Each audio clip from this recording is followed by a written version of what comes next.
Discover the power of one.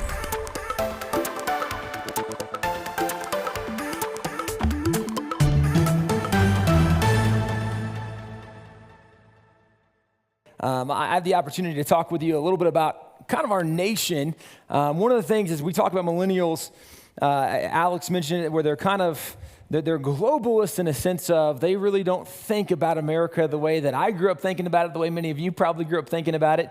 And one of the things is, as we're talking about how we win the hearts and minds of young people, well, ultimately apologetics is what we have to do. Apologetics for our faith, for Christianity, for the Bible, but there's also an apologetic for America. And this is something that I never thought we'd be in the place we have to do this. I had a debate this summer with a professor from Arizona, and I had just finished talking about how unique our nation was, how special our nation was.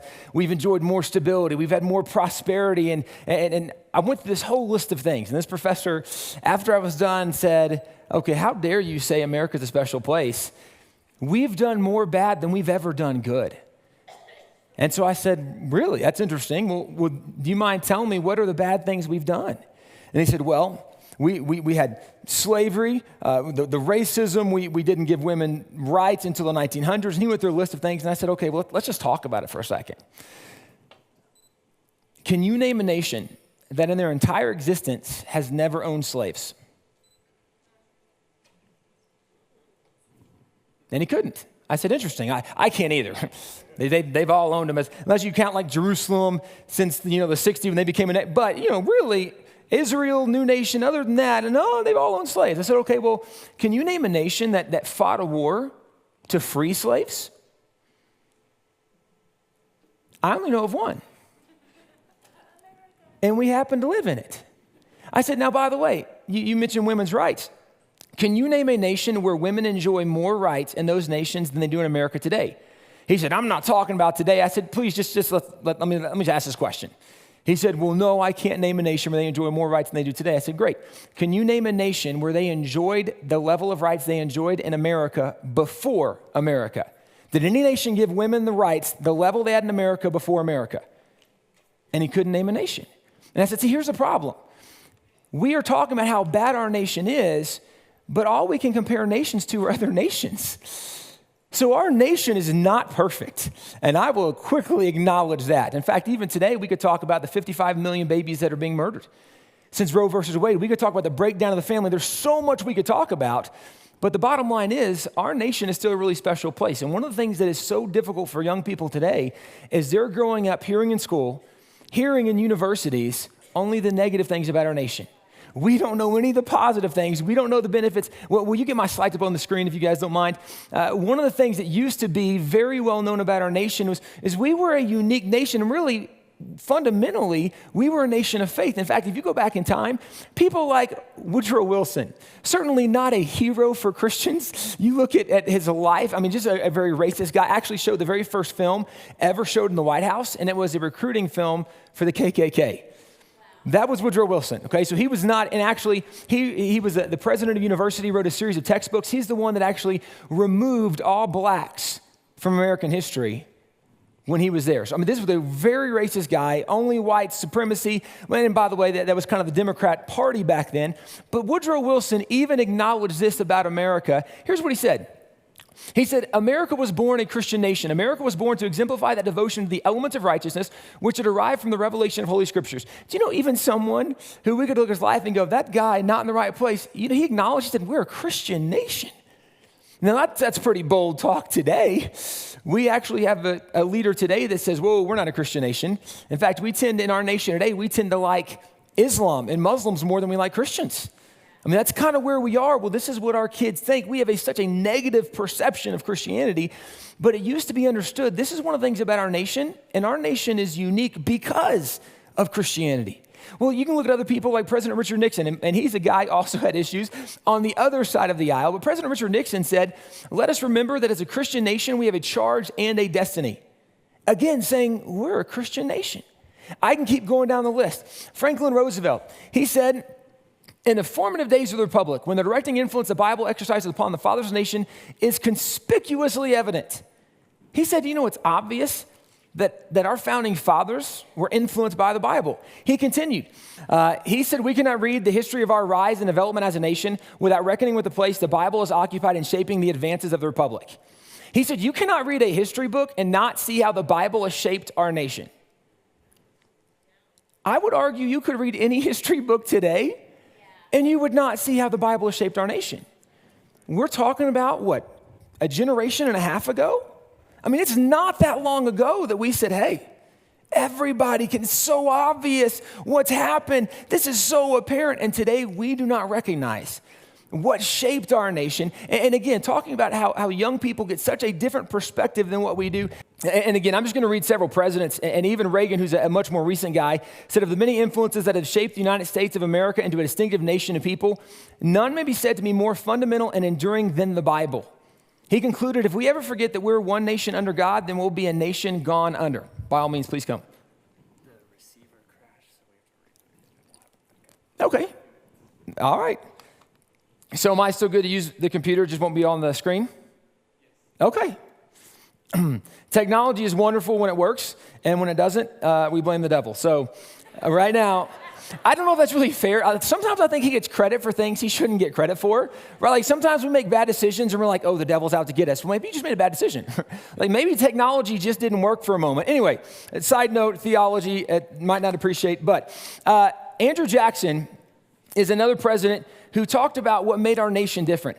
And he said, fundamentally in America, the Bible is the rock upon which our republic rests. Our nation was built on the rock of the Word of God. And this is something, and let me give you the last president, and hopefully by the time they catch up, we will be able to see these slides again. President Harry Truman says, this is a Christian nation. In this great country of ours has been demonstrated the fundamental unity of democracy and Christianity. He said the fundamental basis of our Bill of Rights comes from the teachings which we get from Exodus and St. Matthew, from Isaiah and St. Paul. And I don't think we emphasize that enough these days. Now here's what's interesting. He said the basis of our Bill of Rights comes from the teachings from the Bible, from Moses, from Paul, from Jesus. Most people today would not look at the Bill of Rights and go, you know what? It's exactly what the Bible teaches. But do you know what our founding fathers did? Where did we come up with those ideas? In fact, I say that as a Christian, and some people go, wait a second, how dare you say that? Well, let's take the due process. The due process is something that we're largely familiar with in the Bill of Rights. Do you know Justice Stephen Breyer from the U.S. Supreme Court? Not probably someone that you would think a defender of Christianity, a very liberal guy. He said, well, it's obvious. Everybody knows where the Bill of Rights came from. It came from the Bible. Now, he actually said that after a decision a year and a half ago. He said the due process came from the Bible, and we went, really? It's obvious? Because I didn't even know that. To the level, he said, well, if you go to Federal Practice and Procedures, volume 30, there's over 60 pages that outline the reason we have the Bill of Rights, the reason we have due process is because of the Bible. That's a liberal guy that knows the reason we have the nation we have is because of the Bible. Today, most people have no idea the reason we have what we have is because of the Bible. And the reason I point this out is because one of the things that our kids hear so much, hopefully we're going live momentarily. Oh, nope, not yet. Okay, one of the things our kids hear so much is how bad Christianity is, all the negative things we've ever done, the negative things that happen in the name of Christianity that I would argue weren't biblical. If you were here and heard my dad the other night, he talked about we make a distinction between people that are Christians and people that are biblical, because too often people say I'm Christian and they don't live the life God's called them to live, right? Where you read, this morning I read the book of James, and faith without works is dead. We have way too many people that say I love and follow God and they don't live a life that follows God. And you're giving the rest of us a bad name. This is a problem. But this is one of the things when professors talk about Christianity, they want to use these examples literally from the dark ages, and we don't look at where we are today. And one of the interesting things about where we are today is some of the modern attacks today is that our nation is not a Christian nation. And I'm going to keep skipping ahead, and hopefully when we catch up, we'll be caught on slides. I have an article from the LA Times that says, America was founded on unchristian beginnings. The founding fathers were deists who rejected the divinity of Christ. I have an article from the East Coast that said authors of the Declaration were enemies of Christ. I've got a article from a professor that said the founding fathers were not Christians. And this is the tone that we get today. Now, Every early American, every early president knew our founding fathers were not atheists, agnostics, and deists. But that's what we're told today. The problem is we know history so little that we have no idea what really shaped our founding fathers. But what's fun is history is now so accessible. It's one Google click away. It's so easy. Now, I will tell you, there's a lot of sources online, and not everything you see online is true, right? Well, I saw it on the internet. Well, that doesn't mean it's true. But it's interesting, the very first time that our founding fathers ever assembled together as a Congress was September 6, 1774. And we have records that go back to that very first day Congress ever assembled. Do you know one of the things they proposed to do the very first time they assembled was they said, hey, we're coming together, we should pray and ask God for help. So they debated, discussed, and agreed. And the reason they debated is because there were multiple denominations, and denominations didn't play very well together. So who's going to pray? Are you going to pray? Are we going to pray? Our pastor, your pastor? They finally agreed, and they said, okay, let's bring in the Reverend Jacob Duché. So the Reverend Jacob Duché came, and he led them in prayer. And the records of Congress show that when they prayed, their prayer lasted for 2 hours. Now, this isn't a church meeting. This is one of the first government political meetings we've ever had, and it lasted for 2 hours. And in fact, John Adams said after their 2 hours of prayer, he wrote in his records that in his own writings, they took the next 2 hours and they studied the Bible for the next 2 hours. You're talking about the first 4 hours of the day. We're in prayer and Bible study in Congress. I don't think many atheists, agnostics, and deists start their day like that. It doesn't seem like what they do. Well, John Adams then wrote his wife, Abigail, said, it's amazing we've just done. We've written a national call to prayer. It's a national fast proclamation. We're calling the nation to pray. People have no idea that, just during the revolution, just during those dozen or so years of the revolution, we had over 15 calls to prayer from Congress. 15 official congressional prayer proclamations. And there were 2 different kinds of prayer proclamations. One was for prayer and fasting, and one was for prayer and thanksgiving. The prayer and fasting was we need God's help. So we got to let God know we're serious. But then you had prayer and thanksgiving to make sure we go back and thank God for what God has done. Well, that's 15 times. And by the way, that's just during the revolution. What happens after the revolution? We become 13 nations, and then those 13 nations come and we form a United States of America. What's interesting is before 1815, there's over 1,400 official government calls to prayer from states and from presidents, from governors and from 1,400 times. And that includes people like John Hancock as governor, Sam Adams as governor, John Adams as president of the United States. It includes George Washington as president of the United States. It includes Thomas Jefferson as governor. These are some notable founding fathers saying we need to make sure we go and ask God for help. We need to make sure we thank God for what God has done for our nation. And these are the people today we're told, well, those are the atheists, those are the agnostics, those are the deists, those are the people you can't trust, and they didn't want God in America. We just know so stinking little about it. In fact, even Thomas Jefferson. Thomas Jefferson at their time was one of the most outspoken guys for religious liberty and religious freedom. In fact, at the end of his life, he said, one of the things I'm most proud of is that in Virginia, we did a law to protect religious liberty, freedom. People can believe according to their conscience in Virginia. Jefferson said, I'm so proud of that. Do you know today there's only one thing kids are taught about Thomas Jefferson as far as religion goes? Separation of church and state. Now, sometimes the professor says, well, he also had a Bible. He cut everything he didn't believe in. But no, separation of church and state is the number one thing they're told. The problem is, do you know no professor ever has the kids read the letter that he actually used the phrase separation of church and state? If you go back and read the letter, it's pretty interesting. It's the exact opposite of what we're told it means today. The letter was written to the Danbury Baptist, and it was a Baptist Association of Danbury, Connecticut. And when Jefferson became president, he was a very limited government guy. He was an anti-federalist, and the people knew Jefferson is a guy who wants to protect, wants to defend freedom. So when Jefferson becomes president, they write Jefferson and say, hey, will you please do whatever you can to help protect our freedom, protect our religious liberty? And Jefferson wrote them a letter back and said, guys, you don't need me to do anything for you. We've already protected your freedom in the First Amendment, where it says Congress shall make no law respecting an establishment of religion or prohibiting the free exercise thereof. He says we have thereby erected an eternal wall of separation between church and state to make sure the government can never interfere with your religious practices. Well, that's the way it's supposed to be. The government should leave us alone. Let us worship God according to the dictates of our conscience. Let us have our conviction even in our business and our private lives and practice. But today, nobody reads the letter. They take the phrase and go, you know what, Jefferson, he's the one that gave us separation of church and state. In fact, it goes even further, because today we're told that, you know what, that's in the Constitution. In fact, it's in the Bill of Rights. Well, yeah, so I love, whenever I speak to kids, I'm like, hey, does anybody know the separation of church? Yeah, so where's that from? Constitution, okay, cool. So I'll pull out $100 bill Benjamin and be like, okay, first person to find in the Constitution gets $100. So sure, I've never given away $100, right? But because everybody's got a cell phone, everybody's got internet, so they look it up, and for the first time they go, it's not here. You know what's a revelation at college is because they go, my professor told me it was there. I was, well, it's not there. But you know what's amazing is one of the things we do looking at the First Amendment, we've so distorted it to mean something today it was never intended to mean. And if you go back in history, it's very interesting to study history because the founding fathers were very clear why we had the two clauses we had. We had an establishment clause that Congress cannot establish a religion, and we had the free exercise clause that they cannot interfere with our free exercise of our religion. They were very clear why we had those two clauses. Today, we have no idea. But, actually, early historians, early church leaders in the founding of America, they actually wrote about the history of Christianity. They said there's three periods in Christianity. And the first period of Christianity was the first 3 centuries. It was known as the period of purity.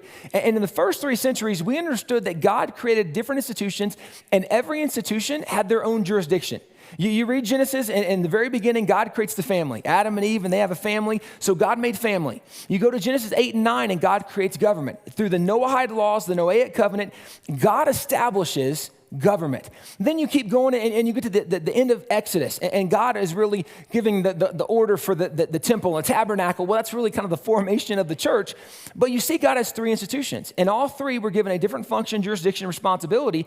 And in early America, and actually back up, in early Christianity, the first 300 years of Christianity, the early church understood those distinctions. And by the way, a great picture of this is Moses and Aaron. Think about Moses and Aaron. God used Moses to give all the laws to Israel. So that's the government. God used Aaron to give all the things for the temple and tabernacle. So he's in charge of the church. So you have the government and the church. Well, God is intimately involved with both of them.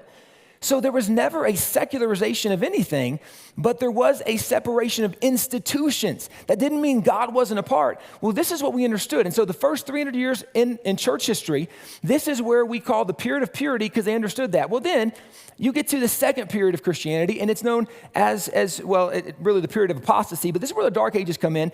And this is where you have Emperor Theodosius who says, you know what would be a great idea is we should just tell everybody they should be a Christian. Well, that might sound like a really good idea, except the idea, if you're a king and I'm going to make everybody be a Christian, I have to do it by coercion. I have to force and compel. And by the way, the Bible doesn't teach enforcing and compelling and coercion. God always gave people a choice.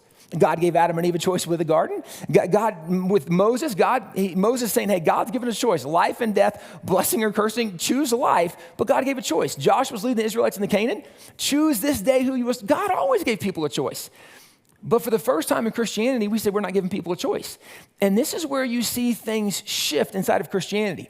What used to be 2 separate institutions where you had the government and the church, the king said, well, I don't need 2 institutions.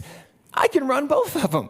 So you see the 2 institutions become one, and the church begin to actually enforce civil laws, and the king began to come up with theological demands and dictates. So the exact opposite roles of what they're supposed to do, but the 2 begin to operate as one. And this is when you see so much coercion. And the Dark Ages is what people always point to for Christianity. And I'll always point out what they did wasn't biblical. So that really is not a good representation of Christianity. But this is where, one of the things, there was a king who said, if you want to really serve God, if you want to make God happy, one of the things you need to do is go kill Jews. Now just think logically, what in the world are you going to use for your argument that if you want to make God happy, kill Jews? He said, well, because Jews killed Jesus.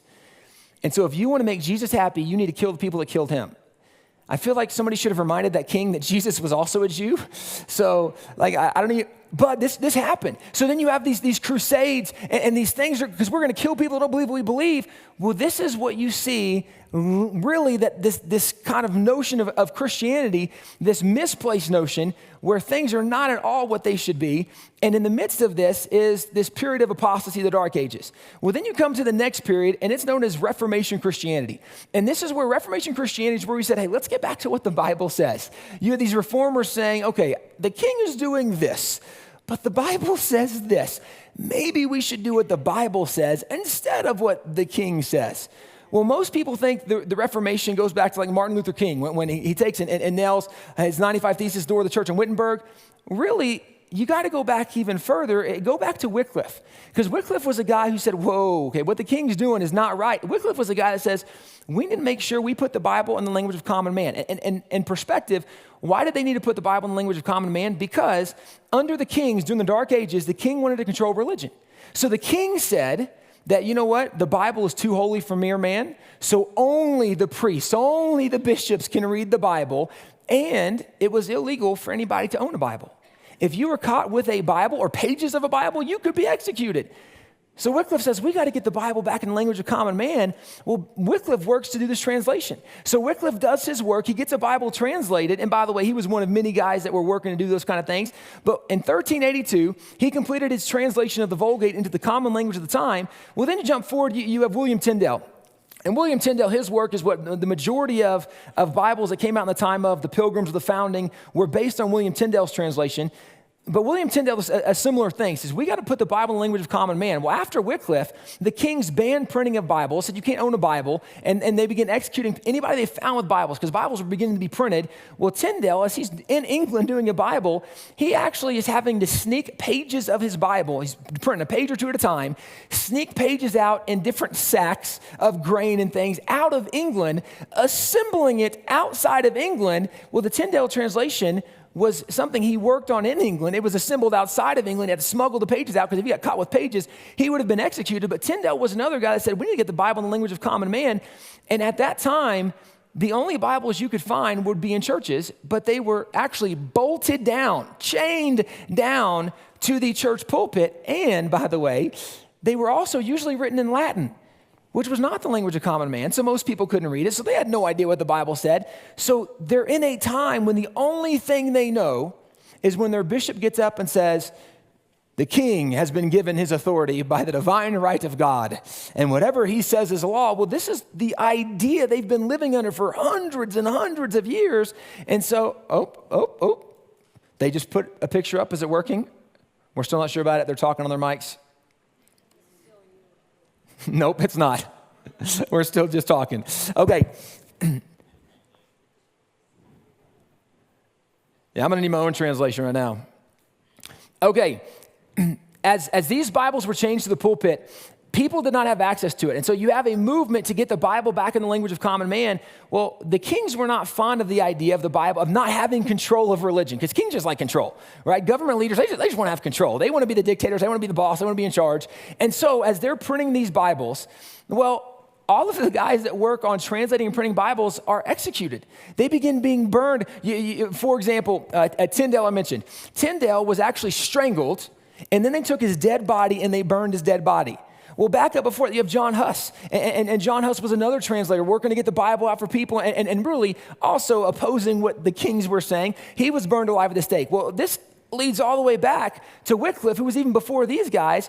Well, Wycliffe, he dies of a stroke. But his death wasn't enough. The king, you're talking 40 years after he's dead, the king says, you know what? We let this guy slip by us. Go unbury his dead bones. Bring him up. We're going to burn him. So they went and unburied his bones just so they could burn him at the stake too, because they wanted to make the example of this is kind of what we do, and you don't get to oppose this. But it is because the kings thought they're the ones that controlled religion. And a great example is King Henry VIII. When at the time, King Henry VIII, he gets married, and in the Church of England, they're Catholic. Well, King Henry VIII is not pleased with his wife. I want a son, and you're not giving me a son. And he didn't understand biology at the time, and so that comes from the male. He didn't know. So I want a son, get rid of my wife. And the Catholic Church says, well, we don't do divorce. And he said, well, I need a new wife. And they said, well, this is the one you got. And he says, then maybe I don't want to be Catholic anymore. So he starts his own brand of Christianity. It actually became known as the Anglican Church. You know what's amazing is at that time, the Anglicans and Catholics only had one distinction: divorce. And then he said, you know what, there's some other things I'd like to change too. So he began shaping his own religion. Well, these are some of the ordinances that came down from government dealing with religion. This is an ordinance of the Lords and Commons, and notice what it deals with. It's the Lord's Supper. The government will pass laws about who could take communion, where you could take it, when you could take it, how old you had to be, what you had to do. What in the world business does the government have telling us what we can do with communion? None. But that's what they did. Here's another example. Declaration of and the Commons was their commonwealth. That was their parliament. That was their government system. This was against all such persons as shall take upon themselves to preach or expound the scripture in any church or chapel or any other public place unless they're ordained. So unless you had permission, you could not talk about Jesus to your friends. And if you were caught talking about Jesus to your friends, you could be executed because the king wants to control religion. Well, this is why you have the reformers going, whoa. Well, 1590, the Reverend Richard Hooker, he was an Anglican theologian. He's the first one to call for a separation of church and state. He says, we cannot let the king, we cannot let the Commonwealth tell us what we do with theology inside the church. Well, this is where that idea originated, was from him. Well, move forward to the Pilgrims. Under Queen Elizabeth I, who was King Henry VIII's daughter, you have the Reverend John Greenwood, who's the leader of the Pilgrims. The Reverend John Greenwood, as he's leading the Pilgrims, he sees the Queen is still trying to enforce theology, and he says, okay, wait a second, that's not the way God intends it. He says, let me back up. He says there can be but one head to the church, and that head is not the Queen, but Christ. So he says, Queen, you're not God. Well, that's not a very good thing to tell the king or queen, that they're not God because they think they are. Well, because of this, she responded, and he was executed for denying Her Majesty's ecclesiastical supremacy and attacking the existing ecclesiastical order. So he was killed for saying the queen was not God. Well, the queen wasn't done there. She came out and said, after executing him, she came out and said, if any of Her Majesty's subjects deny the queen's ecclesiastical supremacy, they shall be committed to prison without bail. So if you have the audacity to say that I want to follow the Bible and not the queen, you get thrown in prison and they lose the key. That's a problem. Well, this is why the Pilgrims said, I don't think we want to be here anymore. I don't really like what's going on. They said, we want to follow the Bible, not a king and a queen. So in an effort to find religious freedom, they said, let's go to the New World. In the New World, we can find religious freedom. You know what's amazing? When that's a New World, they're the ones that set up things that made the New World very different. For example, they're the ones that restored the institutional separation of church and state. They said, we're going to make sure the government can never get involved and tell Christians religious conscience, what we can and can't do. By the way, under them, you have religious non-coercion, religious toleration, and the rights of conscience. All those things were brought out under the Pilgrims. They're the ones that restored that, but it wasn't just the Pilgrims that came to America. If you look at Europe, there was still widespread persecution. So in 1630, you have 20,000 Puritans who fled England because of religious persecution coming to America. In 1654, you have Jews going through an inquisition in Portugal, leave Portugal because of religious persecution, coming to America looking for religious freedom. In 1680, you have 10,000 Quakers that fled England because of religious persecution, come to America looking for religious liberty. In 1683, the Anabaptists going through persecution in Germany, again, flee because of persecution. 1685, you had 400,000 people that fled France to America. This was actually, the Edict of Nantes was revoked, and when it was revoked, 2 million people left France, and it basically meant open season. The king said, you can kill anybody that doesn't believe what we believe. 400,000 of those came to America seeking religious freedom. America was populated by people escaping persecution, seeking religious freedom. And one of the things the Reformation did is it brought back this idea of the religious non-coercion, the religious toleration, and the rights of conscience. It brought all those things back to the forefront. So this is this notion of the period of Reformation, but this is the 3 periods of Christianity. And this is what was taught during the founding era. So the founding fathers understood the difference of Christianity in America and Christianity in Europe, because there was 2 brands of Christianity, and they looked very different. One the government controlled, and one we said, no, we believe in freedom. We believe in the rights of conscience, and that's why we did what we did in America. Well, this was the founders' view of separation of church and state, and it's totally different than what we're told today.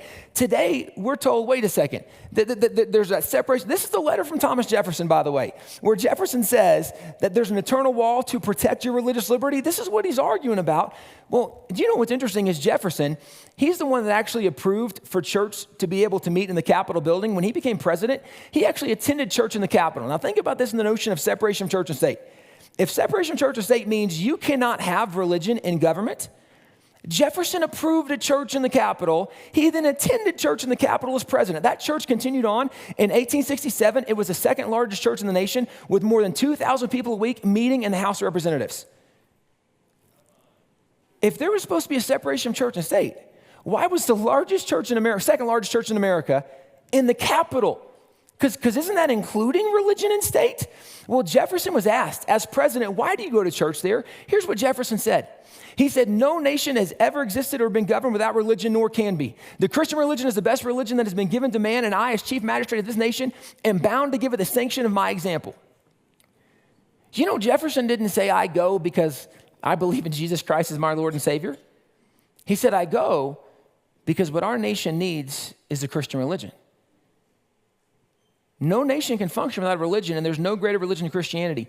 Do you know the majority of the founding fathers, the reason they supported Christianity, it's not just because of their personal belief, although for most of them it was their personal belief. The reason they supported it was because they knew what it produced, because it produces a moral value. Because what other religion says, love your neighbors yourself? What other religion says, do unto others as you would have them do unto you? What other religion says, look at the Good Samaritan? See, today we don't know our history anymore, and we have no idea. And by the way, not only do we not know our history, we don't even have any idea about our heroes. And this is significant because one of the things we're told today is how racist the founding fathers were. We have no idea about our heroes. You know one of my favorite heroes to talk about? Prince Sisson. Prince Sisson was really a remarkable guy. Prince Sisson, in 1776, December, we had a General Lee, Charles Lee, who was captured by the British. George Washington said, we cannot survive without Charles Lee. It's too important. So he got to Lieutenant Colonel Barton. He said, you take your special forces. He says, you take these elite guys and you go capture me a British general, and we're going to work out a prisoner of war exchange. So Colonel Barton goes to his forces. He says, okay, he took his top 40 guys, brought them in and says, guys, this is a volunteer mission. It could be a suicide mission. That you might not come back. It's dangerous, but I need people. We got to go capture this British general. Well, all 40 guys, and they were kind of special forces. This are your Navy SEALs. They said, oh, we're going. That's us. Count us in. So all 40 of them go. Well, so they have to go into a British camp, and by the way, it was on a port. So they got to get in these little rowboats. They got to row past these big British ships that have cannons on them. Well, they go at night. So they wrap their oars in rags to try to be quiet. They row past these big ships. They get to shore. They go up. They subdue the guards outside the general's quarters. They then get there. Well, the general has dropped the bar on his door, and he's locked in. So they can't get to the general, so they don't know what to do. So Peter Sisson, this black patriot, and by the way, he's described as a very big guy, which makes me think, there we go again. Okay, he's described as a very big guy, and really it kind of reminds me like a Von Miller, like a linebacker, because here's what he did. When the door gets locked, it says he lowered his head and charged the door. He knocked the door off its hinges with his head. He continues to run inside. He grabs the general, picks up the general, and runs out. Okay, that's awesome, right? I mean, that's just cool. But how come we don't know about our black heroes from the Revolution? I mean, why don't we know? Why don't we know about someone like Harriet Tubman, who, by the way, is going on a $20 bill, which the irony of this, Harriet Tubman, the argument was she was going to replace Andrew Jackson. Now she's going to join Andrew Jackson. Here's the irony is Andrew Jackson was the founder of the Democratic Party. He was an extreme racist, thought blacks were less than people. And now he's going to be joined by a Christian gun-toting, anti-slavery Republican on the $20 bill. All right, it's pretty cool. Harriet Tubman works for the Underground Railroad. She personally led 300 slaves out of slavery into freedom. How have we not talked about her more often? How do we not know? It's only been the $20 bill and now we're learning about her? See, we just know so little. And let me just close by giving you a couple of my favorite examples. John Clem was a guy who fought in the Civil War. He actually fought in the Battle of Chickamauga. And in the Battle of Chickamauga, his hometown was Indiana, and his hometown newspaper, the Indiana Register, told the story, and it was kind of normal. If your guys go off to war, hometown newspaper will tell the story so all the people at home know who's gone and what's going on. Well, here's what it said about John Clem. John, or Little John as he was known, in the Army of the Cumberland, promoted for bravery by General Rosecrans to sergeancy, has been further promoted by General Thomas to lieutenancy and placed on his staff. So he's promoted because of bravery to sergeant, then promoted to lieutenant, and then placed on the general staff. Why is that significant? Well, because he's only 12 years old. This is John Clem. I don't know if we have any veterans in the room, but just imagine following a 12-year-old into battle. Come on, guys. Man, like, dude, hit puberty, then let's talk, right? Like, I can't even imagine. A 12-year-old. But let me also point out, why in the world was a 12-year-old fighting? Because We didn't think masculinity came at 18 and 21. We didn't think, you know what, wait till you get old and then let God use you. We thought, hey, come on, David, get your sling. Let's go take on Goliath. We had a different vision in early America than what we see today. We believe in the age of adolescence. Do you know government defines the age of adolescence going into the 30s? I'm not kidding. We have no respect for young people and what they can accomplish in today's generation. We've totally missed it, but let me give you my favorite example. And oh, by the way, he continued serving, John Clem continued serving, retired at Major General, was then promoted to Brigadier General, and it all started when he was a young boy. So pretty cool guy, but this is the last thing, and I'm out of time, so I gotta go really fast. Pony Express, if you haven't heard of this, I grew up on a ranch and the farm. I love horses, outdoors. I mean, just the whole idea is super cool to me. Well, Bronco Charlie was one of the most famous guys that rode for the Pony Express. And this was a wanted poster from the Pony Express. It says, from St. Joseph, Missouri to California in 10 days or less. So if you don't know, that's a really long way to ride on horse. You're averaging, it's over 1,800 miles. You're averaging 180 miles on horseback every single day. That's a long way to ride. Okay, if you ever go on a trail ride, I can ride a horse for about 20 miles, then my horse is tired and my bottom hurts, okay? Like, that's all I got. They rode 180 miles a day. Well, here's the wanted poster, and I want you to see this because it's significant. Wanted, young, skinny, wiry fellows, not over 18, must be expert riders, willing to risk death daily. Orphans preferred, $25 a week. Okay. So maybe it's kind of dangerous and you might not come back. We don't want mom and dad to get upset, so orphans are cool. But let me point this out. They would not take you if you were over 18. Why? Because they believed that young people could do something old people couldn't. It's interesting. They had, and by the way, I mentioned Bronco Charlie was the guy that rode for them. Bronco Charlie rode when he was 11 years old. My mom would barely let me go to the mailbox by myself. He rode across America. But you know what? He started as an 8-year-old boy. He grew up on a ranch, and his job was the caballeros would go and they would gather wild horses. His job was to break all the wild horses as an 8-year-old boy. So he's riding bunking Broncos as a job at 8 years old. See, we have no idea. And by the way, he also rode in Buffalo Bill's Wild West show. But here's what's amazing to me about Bronco Charlie. The end of his life, World War I breaks out. He's 67 years old. And he says, I want to help. So he goes and signs up with the Army. 67, they said, you know, you're a little old. We're not looking for 67-year-olds. Well, he found out that Canada would take you up to the age 44. So he rode his horse to Canada. And he said, I'm 44. And Canada said, come on. He fought for 2 years in World War I. Makes it through World War I, continues living his life. He's 92 years old, and World War II breaks out. He goes to sign up at 92 years old, goes to sign up World War II. They said, you know, you're a little old. But he said, I want to help. And they said, okay, take these war bonds, go from town to town, sell war bonds. You can help, but you're going to help here. But here's what I want to show you is amazing about this. This was someone who got involved early and he stayed late. And one of the problems with most Christians today is we don't get involved early and we don't stay late. And one of the biggest challenges you need to know, why are we trying to reach millennials? He started when he was 11 going across America. Why are we waiting until kids graduate from college? Why aren't we getting kids that are 13 and 14 and 15 and 16 and 8 and 9 and 10? And we're teaching them the gospel. And we're teaching them what it means to live as a Christian, how to be an American citizen, what our civic responsibility is. And we pray for our governing leaders and we get involved and we're active. See, if we had more Americans that got involved early and stayed late, America would look a lot different. And this is where when we look at our nation, you know, the biggest problem with our nation is we have too many people that don't know truth. They don't know truth about the Bible. They don't know truth about our history. We just don't know truth anymore. So the question arises, well, how do we solve this problem? What do we do? Because if you look at America, there are some major problems in America. How do we solve the problems in America? What do we do? Let me close by giving you a Bible verse.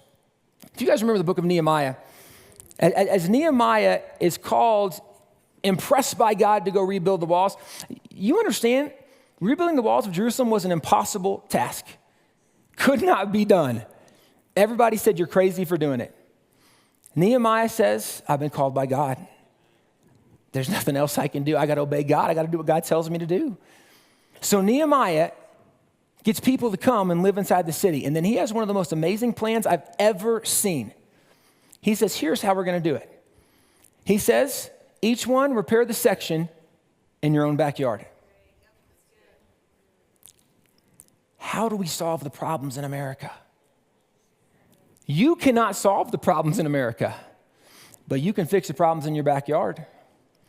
And do you know if every Christian, if every church took care of their backyard, America would be solved. We would, see, too often as Christians, we get overwhelmed by the breadth of the problem. God didn't call you to solve the big problem. He called you to solve Colorado Springs. He called you to solve your school district. He called you to solve your family and your friends and where you work and the people you work with. If everyone will do what they can do, in 52 days, they rebuilt the walls of Jerusalem. If everyone in America will do what they can do, their sphere of influence, the people God has you where you are, we can turn this nation around. We should not be discouraged because we know we're not overcome by evil, but we overcome evil with good. Thank you guys so much.